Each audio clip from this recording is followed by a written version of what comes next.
રાજ્ય સરકારે તાજેતરમાં જ કેટલાક સનદી અધિકારીઓની જાહેર હિતમાં કરેલી બદલી અને બઢતીના કારણે ડાંગમાંથી વિદાય લઈ રહેલા કલેક્ટર સુશ્રી શાલિની દુહાનને જિલ્લાના વહીવટી તંત્ર સાથે નાયબ મુખ્ય દંડક શ્રી વિજયભાઈ પટેલ, મહેસૂલી અધિકારી તેમજ કર્મચારીઓએ ભાવભીનું વિદાયમાન આપ્યું હતું.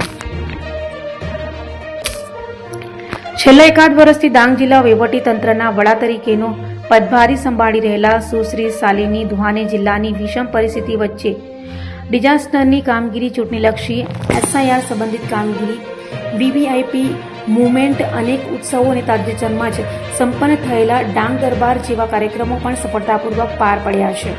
તો જિલ્લાની મહેસૂલી સેવાઓને અસરદાર બનાવવા સાથે સ્વાગત ઓનલાઈન કાર્યક્રમને પણ ફળદાયી બનાવ્યો છે.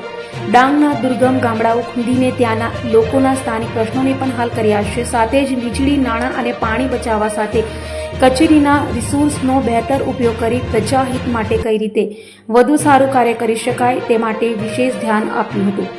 જ્યારે કૃષિ ક્ષેત્રે પ્રશંસનીય કામગીરી માટે ખેતીવાડી વિભાગને સિલ્વર સ્કોચ એવોર્ડ અને ડાંગ પોલીસ પ્રશાસનને તેમના સંવેદનાસભર દેવી પ્રોજેક્ટ માટે ગોલ્ડ સ્કોચ એવોર્ડ પ્રાપ્ત થયો હતો. ઉપરાંત SP રેશનલ બ્લોક સુબીર ખાતે સરાહનીય કામગીરી બદલ એવોર્ડ પણ પ્રાપ્ત થયો હતો. નોટિફાઈડ એરિયા સાપુતારા ખાતે પ્રવાસન પ્રવૃત્તિને વેગ મળે તે માટે કલેક્ટર સુશ્રી શાલિની દુહાનને વિન્ટર ફેસ્ટિવલ અને સમર ફેસ્ટિવલ જેવા ફેસ્ટિવલો શરૂ કરાવ્યા હતા. તેમજ પોતાના અનુભવ અને સુમેળભર્યા સ્વભાવથી સૌ અધિકારી, કર્મચારી, પદાધિકારીઓ અને પ્રજાજનોનો વિશ્વાસ સંપાદિત કરી સૌને સુશાસનનો અહેસાસ કરાવ્યો હતો.